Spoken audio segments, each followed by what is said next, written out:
Buenos días, ingeniero Maldonado. Mi nombre es Orlando Miguel Álvarez Alfaro. Mi número de control es 1905-1083 y actualmente curso el cuarto semestre de la Ingeniería de Sistemas Computacionales en el Instituto Tecnológico de Saltillo. A continuación, explicaré el contenido correspondiente a la unidad número 1 de la materia de arquitecturas de computadoras, denominada Arquitecturas de Cómputo.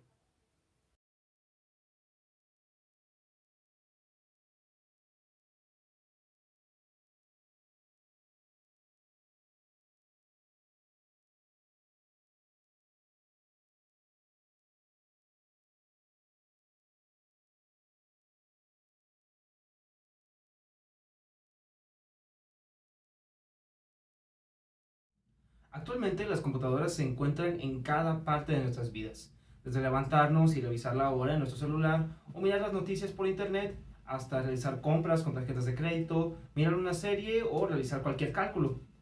Sin embargo, en nuestro aprovechamiento de las computadoras no somos realmente conscientes de qué es lo que sucede detrás, de manera que solamente podemos aprovechar lo que las computadoras ya nos ofrecen. Entonces, si lo que queremos es aprovechar su verdadero potencial y expandir sus posibilidades, es esencial entender los principios que rigen su funcionamiento y las partes que la conforman. El término de arquitectura de computadoras se emplea para describir la estructura y distribución de los distintos componentes que forman la computadora, así como la descripción de cómo funcionan las interacciones de estos componentes entre sí. Dicho de otra manera, es la forma en la que se relaciona el hardware y cómo éste funciona como un sistema. La arquitectura de computadoras se aborda desde enfoques, desde los cuales podemos considerar la estructura de un ordenador. Tenemos primero el nivel superior, en el cual los usuarios ejecutan programas utilizando la computadora, y tenemos ciertos niveles intermedios que culminan en el inferior, el cual consiste en transistores y cables. Bien, si lo que nos interesa es tener un mayor entendimiento de las computadoras, no será inevitable pasar por su origen, historia y conocer desde las formas más primitivas hasta las más avanzadas. Entonces, para ello, pues hagamos un breve recorrido por la historia de las computadoras. La existencia de dispositivos mecanizados que eran utilizados para el control de operaciones complejas se conoce desde el siglo XVI, que utilizaban cilindros rotativos con clavijas para las cajas de música. Fue Blas Pascal quien desarrolló una calculadora mecánica que denominó Pascalina. Esta fue la primera calculadora que se inventó en el mundo. Funcionaba por medio de una serie de ruedas y de diferentes engranajes, la cual podía sumar, restar, dividir y multiplicar por medio de las restas y sumas de manera repetitiva. Fue aquí donde se integró el cálculo y control mecánico en un mismo dispositivo. Tiempo después, en 1837, se propuso la máquina analítica por Charles Babbage con ayuda de Ada Lovelace. Esta poseía bifurcaciones para la toma de decisiones y medios para programar tarjetas perforadas. Incorporó una unidad aritmética lógica, el uso de condiciones, bucles y una memoria integrada. Con ello se desarrolló una máquina codificadora, la Colossus, que servía para interpretar señales en código Morse y código binario. Posteriormente, la dupla de ingenieros Presper Eckert y John Mauchly crearon la famosa ENIAC para el cálculo de trayectorias balísticas de la Marina de Estados Unidos. La programación y el ingreso de datos se realizaba a través de elementos conmutadores y de intercambios de cables. Ante el éxito de la ENIAC, Eckert y Mauchly desarrollaron, en conjunto con el científico Maurice Wilks, la EDSAC, una computadora que funcionaba mediante tubos y flujos de electrones y podía leer programas a partir de cintas perforadas. Manteniendo la inercia de su última innovación, el mismo dúo trabajó en su siguiente proyecto, la Universal Automatic Computer, o por sus siglas, UNIVAC, que era mucho más reducida, almacenaba datos en cintas magnéticas e incluso determinó el ganador de las elecciones presidenciales de 1952. Las computadoras digitales se atribuyen a John von Neumann, un sujeto que, entre muchas otras cosas, aportó al mundo de las computadoras con su prolífico ingenio al definir las primeras arquitecturas, aunque realmente fue el trabajo de un gran equipo de científicos. Finalmente, fueron los esfuerzos de diferentes compañías los que llevaron el progreso hasta la actualidad de los diferentes avances tecnológicos de las computadoras.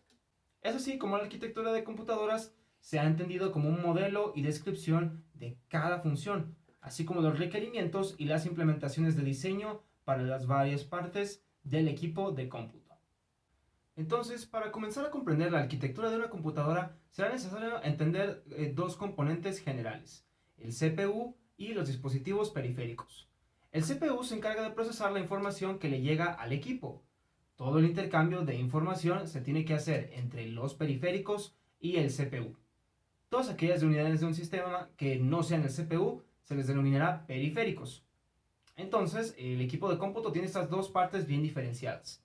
El CPU se encarga de ejecutar los programas y a su vez se divide en otras unidades como la unidad de aritmética lógica o la unidad de control, y aparte de ello tenemos los periféricos. Los dispositivos periféricos podemos clasificarlos a su vez en dispositivos de entrada, los cuales reciben señales como puede ser un teclado, un micrófono, una cámara o un escáner. Tenemos también dispositivos de salida, como puede ser un proyector, monitor, audífonos, bocinas, etc. Y tenemos aquellos también que son de tipo mixto, de entrada y salida a la vez, como pueden ser básicamente aquellos sistemas de almacenamiento como un disco duro, o también pueden ser los routers. Ya que han existido múltiples arquitecturas a lo largo del tiempo, veamos en qué consisten algunas de ellas.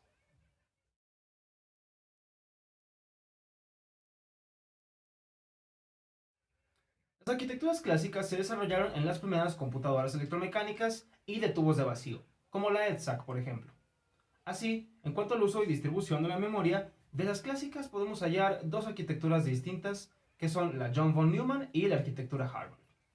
Tradicionalmente, los sistemas con microprocesadores se basan en la arquitectura von Neumann, en la cual la unidad central de procesamiento, por sus siglas en inglés CPU, está conectada a una memoria principal única, donde se guardan las instrucciones del programa y los datos temporalmente. A dicha memoria se accede a través de un sistema de interconexión de buses, los cuales son canales de comunicación que tienen las funciones de control, direccionamiento de datos y transporte de los mismos. De esta manera, el CPU, a través de un componente que tiene, el cual veremos a detalle más adelante, denominado unidad de control, utiliza su bus correspondiente para poder acceder a direcciones de la memoria. Enviando una dirección específica de la memoria, se busca en esa ubicación correspondiente y de esa ubicación se extrae un paquete de datos, el cual después llega a los registros de nuestra unidad central de procesamiento y después puede ser ocupado por la unidad de aritmética lógica para realizar alguna operación. En un sistema con la arquitectura von Neumann, el tamaño de la unidad de datos o de instrucciones está fijado por el ancho de bus que comunica la memoria con la CPU. Así, un microprocesador de 8 bits con un bus de 8 bits tendrá que manejar datos e instrucciones de una o más unidades de dicha longitud, por lo que si la instrucción o dato es más grande, tendrá que realizar más de un acceso a la memoria. El tener un solo bus hace que el microprocesador sea más lento en su respuesta, ya que debe esperar a que se termine una instrucción para seguir con la otra. Por el contrario, el modelo Harvard de arquitectura utiliza los microcontroladores. Tienen la unidad central de procesamiento, el CPU, conectada a dos memorias, una con las instrucciones y otra con los datos, por medio de dos buses diferentes. Así, ambos buses son totalmente independientes, lo que permite que la CPU pueda acceder de forma independiente y simultánea a la memoria de datos y a la de instrucciones. Por su independencia, estos pueden tener distintos contenidos en la misma dirección y también distinta longitud. Entonces, como el tamaño de las instrucciones no está relacionado con el de los datos, puede ser optimizado para que cualquier instrucción ocupe una sola posición de memoria del programa, logrando así mayor velocidad y menor longitud del programa. El problema de esta arquitectura es que el tener un solo bus de datos y de direcciones genera un cuello de botella. Tenemos toda esta información que se lee de la memoria o que se escribe en ella, por lo que no nos queda más que acceder secuencialmente a la memoria para dar cumplimiento a tantas instrucciones. Esto limita el grado de paralelismo, o lo que es lo mismo, las acciones que se pueden realizar al mismo tiempo y por lo tanto el desempeño de la computadora. Pero claro que las arquitecturas no terminan aquí. Para resolver el problema de la falta de paralelismo, llega al rescate la arquitectura segmentada.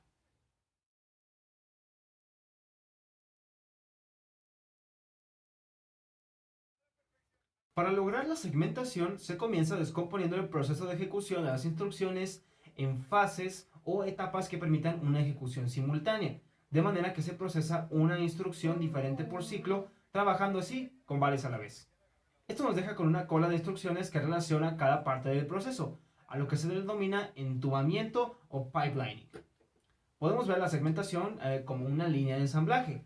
Cada etapa de la segmentación completa una parte de la instrucción y cada una de ellas ocupa una porción de tiempo. La productividad de la segmentación está determinada por la frecuencia con que una instrucción sale del cauce o de la cola. El tiempo requerido para desplazarnos una instrucción o un paso a lo largo del cauce es un ciclo de máquina, cuya duración está determinada por el tiempo que necesita la etapa más lenta, porque aquí todas tienen que progresar a la vez, unas tienen que esperar a las más lentas. La segmentación consigue una reducción del tiempo de ejecución promedio. Podemos reducir más el tiempo que le toma a cada instrucción si empleamos un procesador más rápido o si directamente disminuimos el número de ciclos de reloj que están asignados a cada instrucción, o bien hacemos ambas cosas. De los tipos de cauce de las instrucciones que podemos tener están los de unifunción, que ejecutan un único proceso, los de multifunción, que pueden ejecutar varios procesos. También están los estáticos, que en un instante determinado solo pueden ejecutar uno, los dinámicos, que pueden ejecutar simultáneamente varios procesos, los lineales, donde a cada etapa solo le puede seguir otra etapa concreta, y los no lineales, donde se pueden establecer recorridos complejos de las etapas. Ahora revisemos un ejemplo de los ciclos de instrucción. Entonces, si nosotros tenemos el siguiente cauce o cono de instrucciones donde identificamos mediante etiquetas cortas cada proceso, entonces cada una de las etapas, luego de ser aplicada la segmentación, las veríamos como tal, en donde mientras se ejecuta la instrucción 1, que está en la escritura de registros, la segunda va a estar en la memoria de datos, la tercera estará ejecutando operaciones, la cuarta decodificando y leyendo registros, y la quinta buscando una instrucción. Pues entonces tenemos que todas estas instrucciones se realizaron en un mismo ciclo de máquina. La segmentación ayuda en la realización de una carga de trabajo, tal que ésta realiza múltiples tareas simultáneamente utilizando diferentes recursos. Así, la velocidad aumenta si nosotros incrementamos el número de segmentos.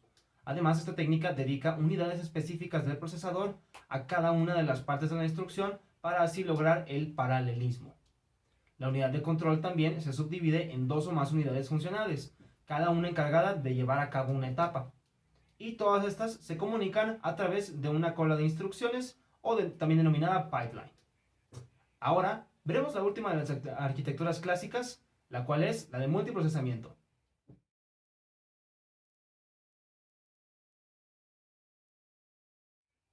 Denominamos multiprocesador a un computador que cuenta con dos o más microprocesadores o CPUs. Esto le permite al computador ejecutar de manera simultánea varios hilos pertenecientes a un mismo proceso o bien a varios procesos diferentes. De estas arquitecturas destacamos la de acceso no uniforme a la memoria, también denominada NUMA por sus siglas en inglés, en la que cada procesador tiene acceso y control exclusivo de una parte de la memoria. Por otra parte está la de multiprocesamiento simétrico, SMP en inglés, donde todos los procesadores comparten toda la memoria. Para que un multiprocesador opere correctamente, necesita de un sistema operativo específicamente diseñado para ello. Cuando se desea incrementar el desempeño más de lo que permite la técnica de segmentación o de pipelining, se requiere de utilizar más de un procesador para la ejecución del programa. Es aquí donde entra en juego esta arquitectura. En 1972, el profesor de la Universidad de Stanford, Michael J. Flynn, clasificó a las CPU de multiprocesamiento tal que si estas podían procesar un dato o una instrucción, o bien un dato y múltiples instrucciones. O por otro lado, un conjunto de datos bajo solo una instrucción, o un conjunto de datos combinado con un conjunto de instrucciones sobre ellas. De cada una de estas clasificaciones tenemos diferentes ejemplares. Ahora entendamos de qué trata cada uno de estos sistemas para entender por qué se encuentran en estas clasificaciones. De los procesadores de múltiples datos y una instrucción, los CPUs vectoriales son computadoras pensadas para aplicar un mismo algoritmo numérico a una serie de datos matriciales, en especial en la simulación de sistemas físicos complejos, tales como simulaciones de clima, explosiones atómicas, reacciones químicas, etc., donde los datos son representados como grandes números en forma matricial, sobre los que se deben aplicar el mismo algoritmo numérico. La mayoría de los procesadores modernos incluye algunas funciones de tipo vectorial. Por ejemplo, las extensiones al conjunto de instrucciones tales como MMX y SSE, los cuales pertenecen a Intel y se ejecutan instrucciones paralelas. Bueno, esas instrucciones les permiten procesar flujos multimedia más eficientemente. Los procesadores digitales de señales, o DSP por sus siglas en inglés, son procesadores especializados en el procesamiento de señales tales como audio, video, radar, radio, etc. Y estos cuentan instrucciones de tipo vectorial que los hace muy aptos para esas aplicaciones. Suelen utilizarse en conjunto con un microcontrolador de dispositivos como reproductores de audio, de DVD, Blu-ray, teléfonos celulares, sistemas de entretenimiento, algunos instrumentos médicos, controles industriales y muchos más. Por otro lado, en los sistemas de multiprocesamiento simétrico o SMP, varios procesadores comparten la misma memoria principal y periféricos de entrada y salida, normalmente conectados por un bus común. Se conocen como simétricos ya que ningún procesador toma el papel de maestro y los demás de esclavos, sino que todos tienen derechos similares en cuanto al acceso a la memoria y periféricos, y ambos son administrados por el sistema operativo. Estos pueden formarse con varios núcleos en un solo circuito integrado o con varios circuitos integrados en una misma tarjeta madre. La primera opción ha sido popularizada puesto que se ha vuelto más económico los procesadores multinúcleo de distintos fabricantes y se ha diversificado su uso en sistemas de gama media y baja, inclusive en algunos celulares y tabletas. La segunda opción fue la que se usó en un principio y sigue siendo usada hoy en día en estaciones de trabajo y en servidores de alto rendimiento debido a que tenemos un mayor poder computacional del sistema, claro que en consecuencia este se vuelve considerablemente más costoso. De las computadoras que realizan múltiples operaciones con múltiples conjuntos de datos, tenemos primero a los clusters, los cuales son conjuntos de computadoras independientes conectadas en una red de área local o por un bus de interconexión y trabajan cooperativamente de manera paralela o distribuida. Estas constan de un conjunto de computadoras independientes que se conectan entre sí de tal manera que funcionan como un solo recurso computacional. Es clave en su funcionamiento contar con un sistema operativo y programas de aplicación capaces de distribuir el trabajo entre las computadoras de la red. Este tipo de computadora paralela se ha vuelto muy popular porque permite usar los avances en los procesadores comerciales que tienen una muy buena relación de costo y rendimiento, pero además se pueden incorporar con rapidez los avances que proporcionan las nuevas tecnologías. No obstante, es importante ser cuidadosos al escoger este paradigma, ya que si los datos que hay que pasar de un procesador a otro son demasiados, el tiempo empleado en pasar información de un nodo a otro puede sobrepasar la ganancia que nos ofrece esta división de los procesadores. Por último, tenemos las unidades de procesamiento gráfico, GPU por sus siglas en inglés, los cuales son sistemas diseñados originalmente al menos para el procesamiento de gráficos con múltiples procesadores vectoriales sencillos que comparten la misma memoria, la cual puede ser accedida también por el CPU. Por la gran cantidad de núcleos con los que cuenta, logran un excelente desempeño al ejecutar algoritmos que se adaptan a ser paralelizados, a tal grado que muchas de las supercomputadoras más rápidas de la actualidad utilizan estos procesadores en lugar de los comunes, y los fabricantes de tarjetas gráficas ahora producen versiones especializadas para acelerar todo tipo de cálculos, no solamente aquellos de índole gráfica. Ahora que tenemos una mejor comprensión de cómo se comunican los componentes en cada tipo de arquitectura y conocemos las ventajas y desventajas de cada una, podemos hablar más sobre todos estos términos que pueden resultar algo extraños, como buses, memoria, unidad aritmética y demás.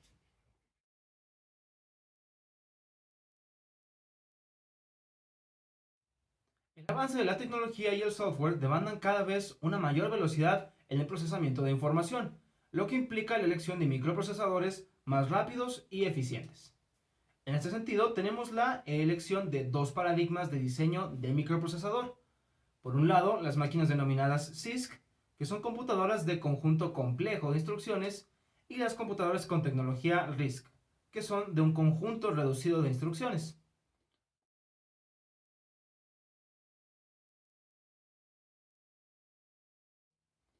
Las computadoras con arquitectura RISC se caracterizan porque los microprocesadores tienen un conjunto de instrucciones muy amplio que permite operaciones complejas entre los operandos. Así, el programador tendrá la seguridad de que puede encontrar una instrucción que realiza, en cuanto al nivel físico o del hardware, la tarea que éste requiere. No obstante, esta diversidad en la arquitectura tiene un costo. pues se dificulta el paralelismo entre instrucciones. En consecuencia de esto, la mayoría de los sistemas CISC de alto rendimiento implementan un sistema subyacente que convierte dichas instrucciones complejas entre varias instrucciones simples del tipo RISC, las cuales generalmente se denominan microinstrucciones, pues cada instrucción CISC, si no se convirtiera, tomaría de 4 a 10 ciclos de reloj. Esta fue de las primeras filosofías de construcción de procesadores y provee ventajas para el fabricante, como la reducción del costo del sistema en general, así como muchas ventajas para programadores, como puede ser que reduce la dificultad para crear compiladores, mejora la compactación del código y facilita la depuración de errores.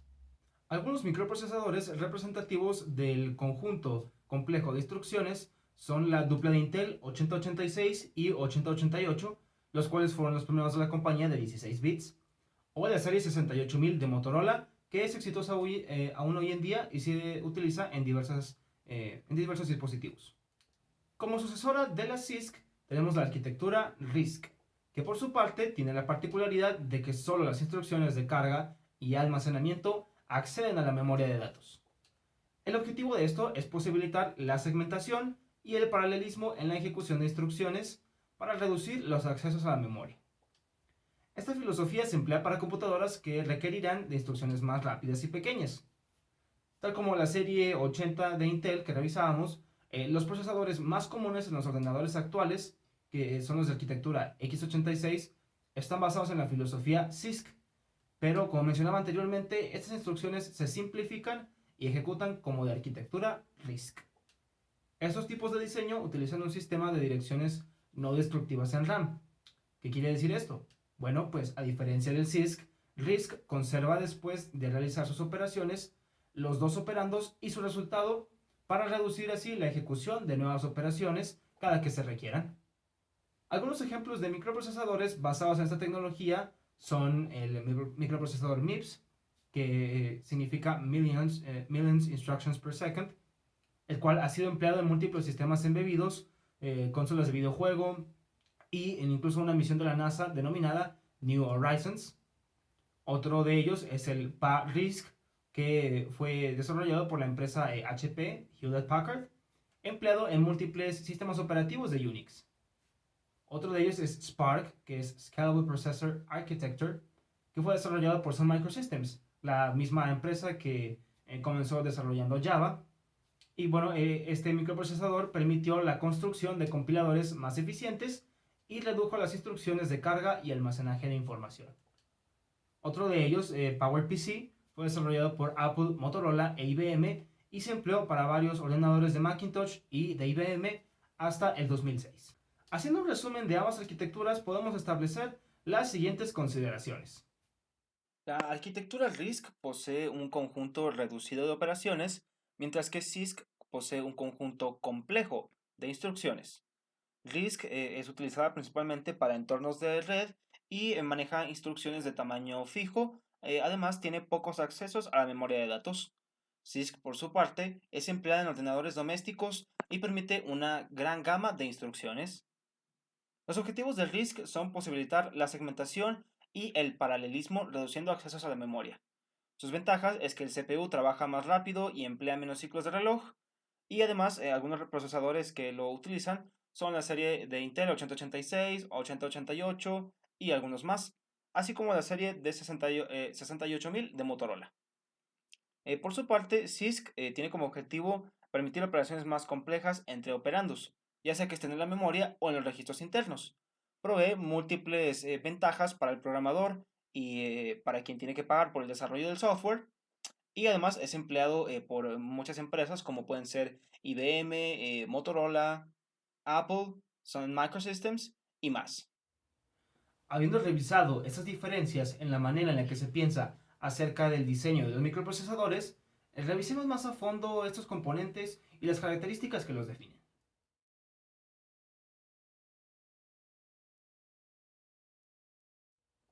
Los CPU modernos pueden clasificarse de acuerdo a varias características, tales como pueden ser el tamaño de la unidad aritmética lógica, el bus de conexión al exterior, si su arquitectura tiene cauce, si es CISC o RISC, si son von Neumann o Harvard, si implementan instrucciones enteras o también de punto flotante, entre otras. Para escoger uno de ellos, teniendo en mente una aplicación en particular, los aspectos más importantes a considerar son, por ejemplo, el modelo del programador, es decir, a cuáles registros puede acceder el programador. Pues esto le generará un modelo o un cierto esquema, el cual dictará cómo interactuará el programador en el momento en el que programe en un lenguaje ensamblador de bajo nivel. También nos es importante saber los modos de direccionamiento que pueden usarse para obtener los operandos de las instrucciones.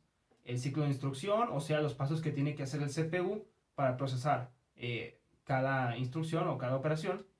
Los buses de interconexión usados para que el CPU lea y escriba en la memoria. Y también revisar qué dispositivos de entrada y salida son compatibles. Como podemos observar, hay bastantes aspectos a considerar para tener la mejor decisión. Por otra parte, cabe mencionar que antes los consumidores eran ignorantes de lo que es el procesador de una computadora. Sin embargo, hoy en día es un aspecto muy importante para muchos e incluso decisivo al momento de elegir el ordenador. Como usuarios, aspectos importantes a considerar en el procesador de un equipo pueden ser ciertas acciones directas, como integrar un nuevo sistema de cómputo, reemplazar un CPU dañado o actualizar un sistema, o acciones indirectas como adquirir un equipo de cómputo nuevo o construir un equipo de control.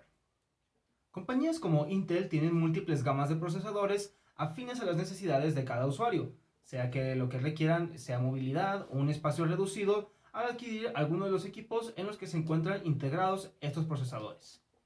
Más recientemente, la compañía ha desarrollado series de procesadores dedicados a algoritmos de inteligencia artificial y otros cuantos que ofrecen un desempeño óptimo para aquellos que utilizan su equipo de cómputo para la ejecución de videojuegos. Por su parte, otro de los grandes líderes en el mercado de procesadores y unidades de procesamiento gráfico, la compañía AMD, ha optado por procesos de fabricación más pequeños, del orden de nanómetros, lo cual es mucho más pequeño que un centímetro, unas 7 veces más al menos, en la fabricación de sus sistemas integrados. Dejando de lado el CPU como unidad, otro componente de dominante importancia, mencionado previamente en este video, es la unidad aritmética lógica. Estudiemos con mayor exactitud su importancia y de qué es capaz este componente.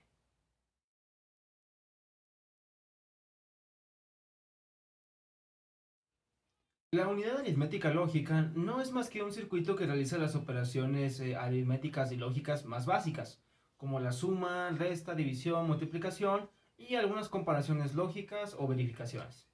Este componente no es igual en cada computador, pues depende de su finalidad.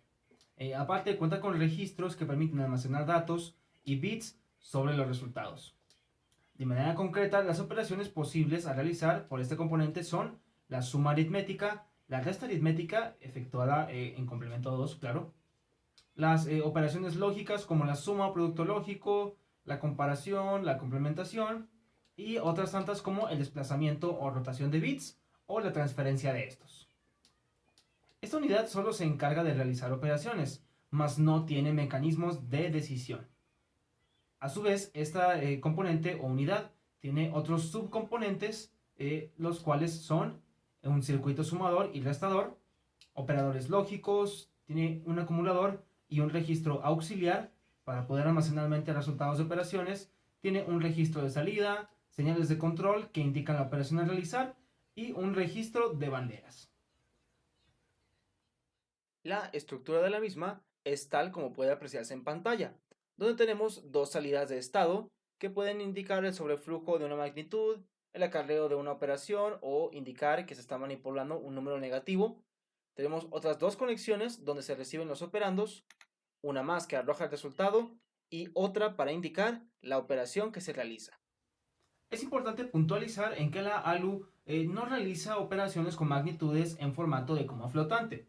Si bien algunos ejemplares de estos componentes emulan dichas operaciones, esto viene en un gran costo a la velocidad a la cual pueden ofrecer estas instrucciones. Por lo tanto, generalmente se opta por tener una unidad aparte. A esta unidad se le llama Floating Point Unit o FPU abreviado.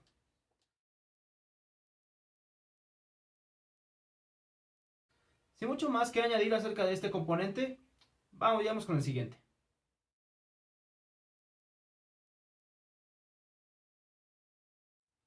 Hablando de las operaciones con las que confiere el programador una unidad aritmética u otra, es verdad que tenemos conjuntos más reducidos o más amplios, no obstante, ni la amplitud de nuestras operaciones, ni lo óptimo que sea el microprocesador para nuestra aplicación, o lo adecuada que sea la arquitectura empleada, esto no nos va a servir si no tenemos un componente que sepa interpretar lo que el programador ha instruido. Es aquí donde entra en juego la unidad de control, el seno lógico del ordenador donde se administran los recursos y los datos que fluyen. Es en este componente donde están indicadas las instrucciones que el CPU puede realizar. Como se revisó previamente en el estándar más actual, esas instrucciones se manipulan por el CPU en microcódigo, lo que lleva su proceso de conversión, que es complejo pero aún así enormemente veloz.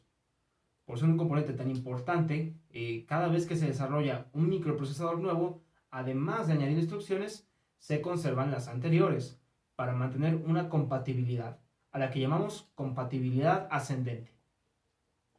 De la misma manera, para evitar el lío de que los consumidores deban actualizar absolutamente todo el equipo cada vez que se actualiza un componente, estos se fabrican con medios de interacción para que puedan comunicarse con hardware menos reciente, lo cual es llamado compatibilidad decreciente o inversa.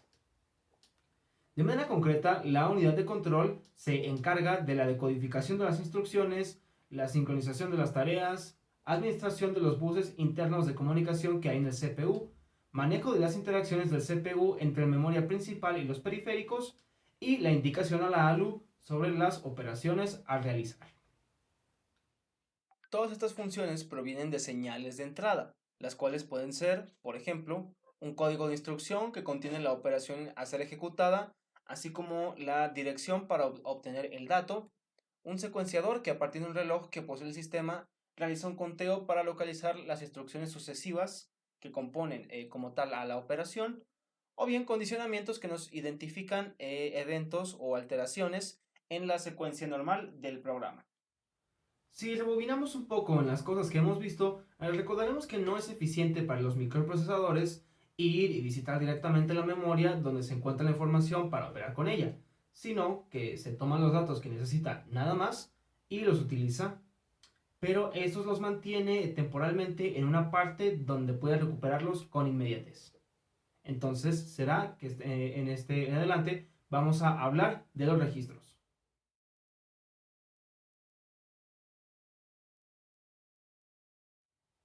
Un registro no es mucho más que una memoria de velocidad alta con poca capacidad. Estos se encuentran en cada procesador y su función principal es almacenar instrucciones, direcciones o cualquier tipo de dato, así como las indicaciones de qué dato tiene que procesarse y en qué forma.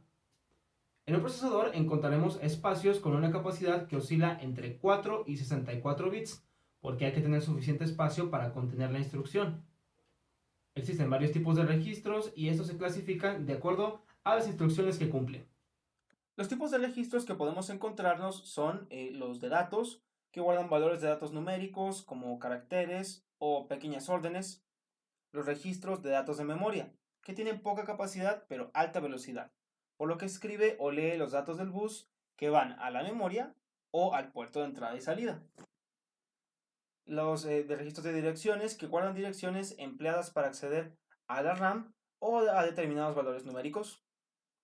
De propósito general, que sirven para almacenar direcciones o datos generales. Los de propósito específico, los cuales sirven para guardar datos del estado del sistema.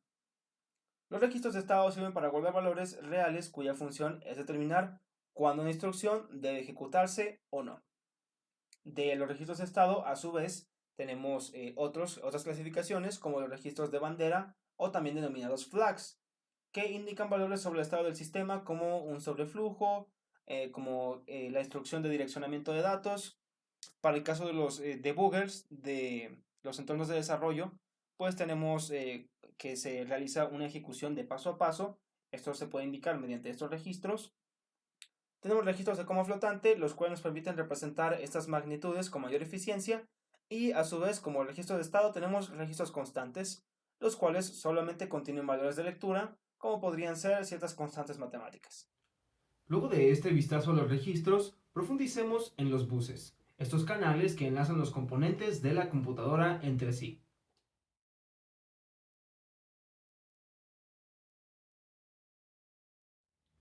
Un bus se puede definir como una línea de interconexión portadora de información, por cada una de las cuales se transporta un dato. El número de líneas que forman los buses, es decir, el ancho del bus, es fundamental. Si, por ejemplo, un bus está compuesto por 16 líneas, podrá enviar 16 bits al mismo tiempo. Los buses vinculan a los distintos subsistemas del ordenador, lo que quiere decir que intercambian su información gracias a estas vías. Existen dos tipos primordiales de estas conexiones. Son seriales o paralelas. En un bus paralelo, los datos son enviados por bytes al mismo tiempo, con la ayuda de varias líneas que tienen funciones fijas. La cantidad de datos enviada es bastante grande, a una frecuencia moderada. En los computadores ha sido usado de manera intensiva, desde el bus del procesador, los buses de discos duros, tarjetas de expansión y de video, hasta incluso las impresoras. Por otra parte, en un bus serie, los datos son enviados bit a bit y se reconstruyen por medio de registros o rutinas del software. El ancho de banda de este depende de la frecuencia. Es usado desde hace menos de 10 años en buses para discos duros, tarjetas de expansión y en algunos casos para el bus del procesador. Ahora bien, en los procesadores podremos hallar distintos buses que pueden pertenecer a una u otra categoría de estas grandes clasificaciones. Veamos cuáles son. El primero de ellos es el bus de direcciones. Este es unidireccional, pues la información solo fluye desde el CPU hacia la memoria o hacia los elementos de entrada y salida, los periféricos.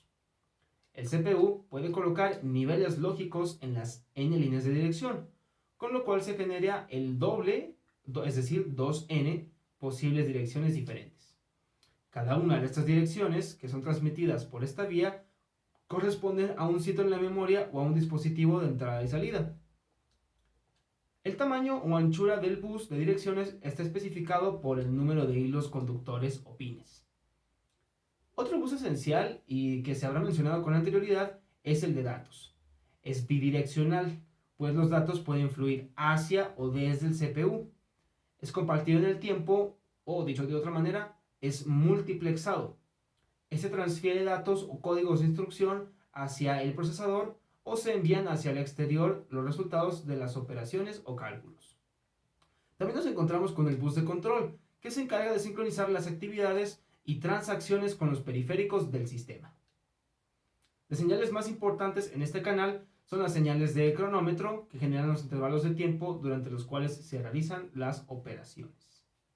El bus de control dispone de señales que permiten leer y escribir datos en la memoria o realizar una operación de entrada-salida en el instante adecuado. En otras cuestiones, a los buses se les puede clasificar por su situación física, o lo que es lo mismo, por su propósito en función de su localización. El bus interno busca mover datos entre los componentes internos del microprocesador. Por otra parte, el bus local es un bus de alta velocidad que conecta al procesador a la memoria caché. El controlador de la caché también puede acceder al bus del sistema. La mayor parte de los datos de los que va a acceder el procesador serán entregados a una alta velocidad. Un punto a destacar de este canal es que los accesos a la memoria por parte de la caché no van a interrumpir el flujo de los datos entre el procesador y caché. El bus del sistema, que es otro muy importante, se encuentra conectado a la memoria y por debajo del bus de expansión. Entre estos se encuentra una interfaz, que entre sus principales tareas está la de adaptar las velocidades de transmisión. Por ejemplo, para un dispositivo muy lento conectado al bus de expansión, la interfaz podría acumular una cierta cantidad de datos y luego transmitirla a través del bus del sistema. Los buses que hemos revisado hasta ahora pueden ser visualizados en un esquema como el siguiente, donde podemos apreciar que el bus local accede directamente a la memoria y los controladores, así como administra también las señales que reciben los componentes externos una vez que estas llegaron a su interfaz correspondiente, que también tienen un bus para comunicarse con otros dispositivos. El bus del procesador también se conecta con el local mediante otra interfaz, para de ahí realizar otro trayecto a la memoria permanente. Adicionalmente, tenemos un bus externo que nos permite conectar el procesador con la memoria o con dispositivos externos. Bien, ahora que somos conocedores de lo que son los buses, al menos más de lo que lo éramos hace unos minutos, ¿por qué no revisamos la evolución tecnológica por lo que han pasado estas conexiones a fin de expandir lo que ya sabemos de ellas? Vamos a hacerlo. El primer ejemplar de nuestra línea del tiempo son los buses ISA. El Industry Standard Architecture apareció en 1980 y se introdujo en las primeras computadoras personales con un ancho de 8 bits, que para la velocidad de aquellos procesadores entonces era suficiente. Después, en el 88 surgieron los buses EISA. Aumentó el ancho de banda hasta 32 bits y se mantuvo frente a su competencia, el bus MCA, debido a que mantuvo compatibilidad con las tarjetas que funcionaban en ISA, es decir, mantuvo una retrocompatibilidad y además fue un sistema abierto en el que muchas compañías colaboraron. Los buses BESA que surgieron después en el 92 incluyen toda la tecnología de EISA, funcionan al ritmo del procesador y permiten la transferencia de datos sin necesidad de que estos intervengan, permitiendo procesos mucho más rápidos y dejando mayor tiempo libre al microprocesador central. Después, cuando aparecieron los buses PCI en el mismo año, estos conservaron características similares a BESA, pero se distinguían porque la conexión del bus con el microprocesador se efectuaba por medio de un chip adicional, que simplificaba y suprimía ciertas limitaciones que suponía la conexión directa. Además, frente a su competencia, se mantuvo mejor adaptado a la tecnología plug and play, lo cual le proporcionaba ciertas ventajas a los usuarios para evitar ciertas configuraciones de equipos periféricos. Los buses AGP, los Accelerated Graphics Board, surgidos en el 97, fueron diseñados para dedicarse al procesamiento gráfico y percibían un mayor rendimiento respecto al PCI, puesto que estaban conectados de manera directa al procesador. Unos años un poco antes, la Personal Computer Memory Card International Association lanzó algunos buses como el Card Bus y PC Card, los cuales a menudo se conocían por la sigla de esta compañía, PC, MCIA, y estos se lanzaron a fin de extender a los ordenadores portátiles la conectividad de los equipos periféricos que para entonces ya estaban disponibles para equipos de cómputo personal de escritorio. En las computadoras, el microprocesador controla y se comunica con las memorias de los otros dispositivos de entrada y salida a través de la estructura de bus interna. Para lograrlo, este bus se haya multiplexado. Esto quiere decir que cualquiera de los dispositivos que están conectados al mismo puede enviar o recibir datos hacia o desde los otros dispositivos. Teniendo estructurados nuestros componentes y conociendo la manera en la que están vinculados, aún estamos por hablar de uno de los componentes más indispensables de los ordenadores. Y ese es la memoria.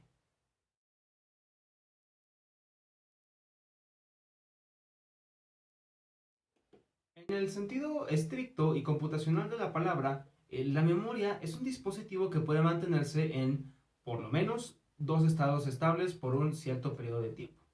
Podemos usar cada uno de estos estados estables para representar un bit. A un dispositivo con la capacidad de almacenar por lo menos un bit se le conoce como celda básica de memoria. Sin embargo, un componente de memoria completo se forma de varias celdas y los circuitos asociados para poder leer y escribir sobre ellas, que por practicidad estarán agrupadas como localidades de memoria. Así no almacenaremos bit por bit, sino que lo vamos a hacer de manera agrupada. El número de bits que puede almacenar en una dada localidad de memoria es conocido como el ancho de palabra de la memoria y coincide con el ancho del bus de datos. Ahora bien, para acceder a la memoria no podemos hacerlo de manera tan libre, tan escueta, sino que nos vamos a topar con un circuito auxiliar. Este es el decodificador de direcciones. Su función será activar las celdas básicas que van a ser leídas o escritas a partir de la dirección presente en el bus de direcciones. Así, tendremos que en la memoria almacenaremos la dupla de la dirección y el dato, de forma que por una cantidad determinada de líneas de información en el bus, tendremos el doble de líneas de habitación de localidad. En el manejo de la memoria se lleva a cabo por el programa que solicita la operación de entrada y salida, y el responsable per se de la extracción o almacenamiento es el procesador. De los principales tipos de memoria tenemos la principal semiconductora y la caché, la cual a su vez se subdivide en niveles. Veamos primero la semiconductora. La memoria del semiconductor utiliza en su arquitectura circuitos integrados basados en semiconductores para almacenar información. Un chip de memoria de semiconductor puede contener millones de minúsculos transistores o condensadores. Existen memorias de semiconductor de ambos tipos, volátiles y no volátiles. En las computadoras modernas, la memoria principal consiste casi exclusivamente en memoria volátil y dinámica, también conocida como memoria dinámica de acceso aleatorio o comúnmente RAM. En décadas recientes ha habido un crecimiento constante en el uso de un nuevo tipo de memoria de semiconductor no volátil, a la cual se le denomina memoria flash. Como mencionábamos, la otra memoria que también es muy relevante es la caché. Dentro de un procesador no solo se encuentran los componentes que hacen posible sus enormes capacidades de computación, sino que también existe esta pequeñita memoria que se encarga de conseguir que el trabajo de nuestro procesador se haga a una velocidad tan grande.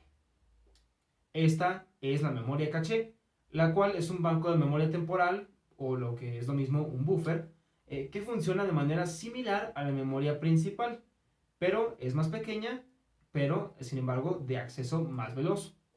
Esta se encuentra entre la CPU y la memoria de acceso aleatorio, nuestra RAM, para acelerar el intercambio de datos. Cuando se accede por primera vez a un dato, se hace una copia en la caché.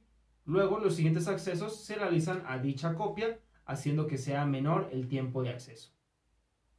Cuando requerimos escribir en la memoria principal, el CPU primero revisa si el dato se tiene en la caché. De ser así, pues le va a ser más fácil escribir sobre esta última, sobre la caché, antes de irse hasta la principal. A la memoria caché la podemos dividir a su vez en niveles. El primero lo conocemos como registros, los cuales ya hemos estudiado, y se encuentra en el núcleo del procesador. Es utilizada para almacenar y acceder a datos e instrucciones importantes que se ocupan de manera frecuente. Esta misma a su vez se divide en un caché dedicado a datos y otras instrucciones. Por otra parte, el segundo nivel, el caché secundario, es de mayor capacidad que su nivel superior, pero a su vez de menor velocidad. Esta funciona para que se busque una instrucción o dato en el caché primario, pero si no se encuentra, luego ya viene y se busca aquí en el segundo nivel. Aquí también podemos tener una copia de la información de las instrucciones localizadas en el nivel 1, aunado a la propia información de este nivel, o bien exclusivamente su propio contenido para así conservar mayor espacio. Por último, el tercer nivel también aumenta en capacidad, pero proporcionalmente disminuye en velocidad respecto a sus antecesores. Tal como en el nivel 2 podemos tener copias de lo que se encuentra en niveles superiores o exclusivamente sus propios datos e instrucciones. El último tema que cubriremos de esta unidad será el manejo de los dispositivos de entrada y salida, los que vinculan al usuario con la computadora.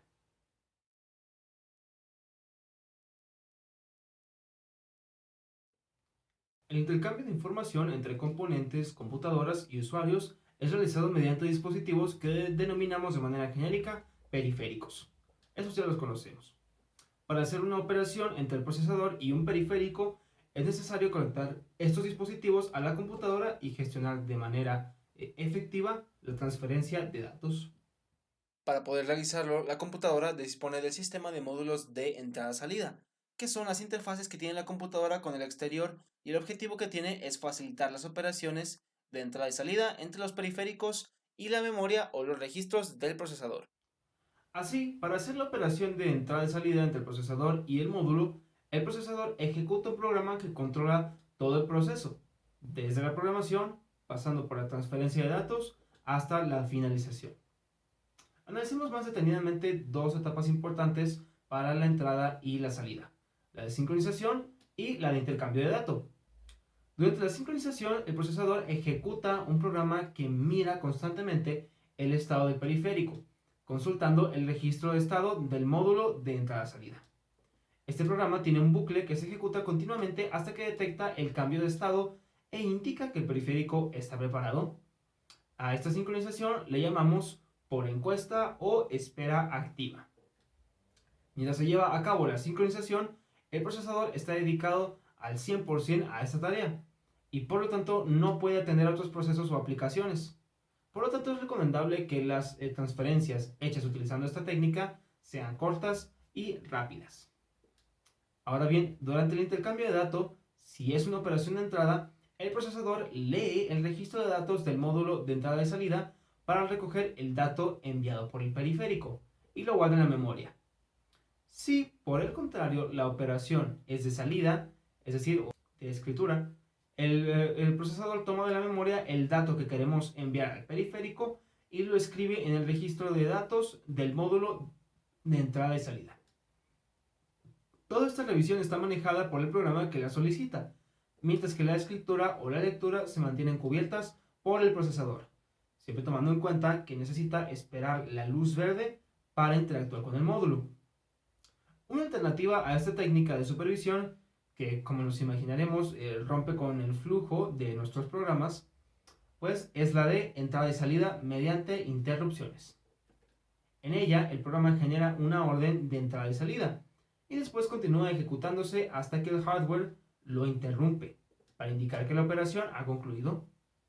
Ese manejo de entrada y salida es más eficiente que el programado, pero aún conserva la intervención del procesador para comunicarse con el módulo. Así, el procesador continúa realizando su trabajo y no es interrumpido indefinidamente al esperar por la entrada. Y recae la responsabilidad en el módulo ES, la sincronización entre este y el procesador. Esta técnica de manejo de entrada y salida requiere de una línea de control de bus del sistema por la cual el módulo de entrada y salida indica la petición de interrupción. A este canal o línea se le llama INT.